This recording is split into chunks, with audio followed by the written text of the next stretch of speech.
Баршаңызға сәлем достар. Бүгін сіздермен осындай әдемі әрі дәмді, өте жұмсақ болатын күлше нандар дайындаймыз.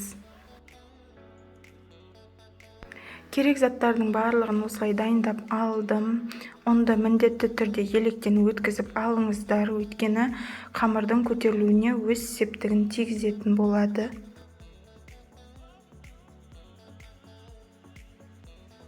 Осы ұнымыздың үстіне секер, дрож және тұзымызды салып жақсылап араластырып аламыз.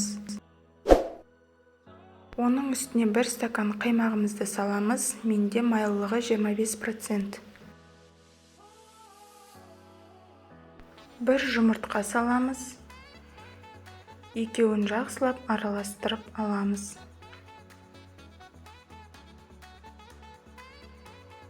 Оның үстіне аз-аздан суымызды құйып, біркелкі масса болғанша араластырып дайындаймыз.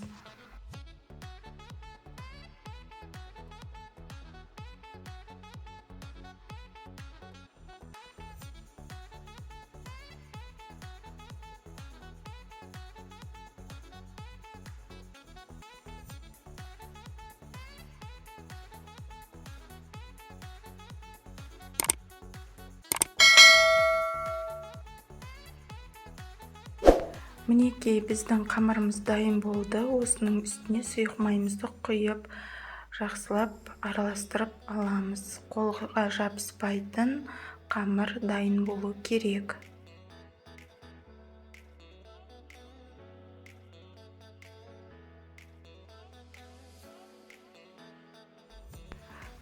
Қамырымыз дайын. Осының үстін целлофан мешокпен жауып, 60 минутқа тындырып қоямыз.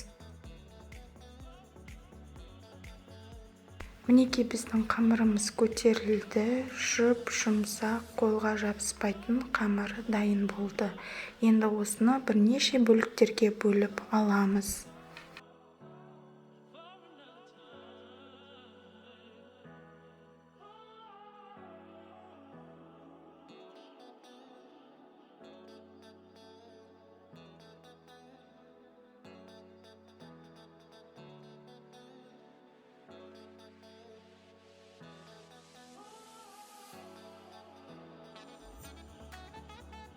Бірнеше бөліктерге бөліп алғаннан кейін оның бетін манағы целлофан мешокпен жауып 5-10 минутқа тындырып қоямыз.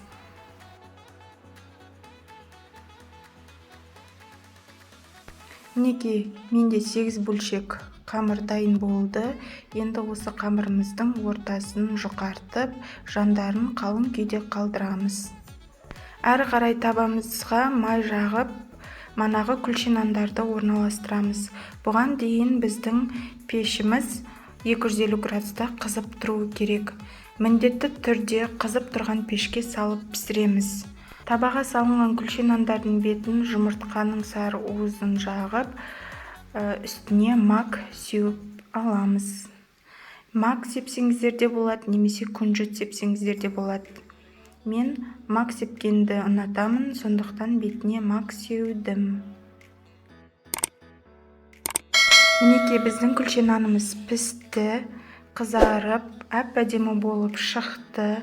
Жұмсақ, өте дәмді. Жасап көріңіздер. Сіздерге ұнайды деген сенімдемін. Астарыңыз дәмді болсын.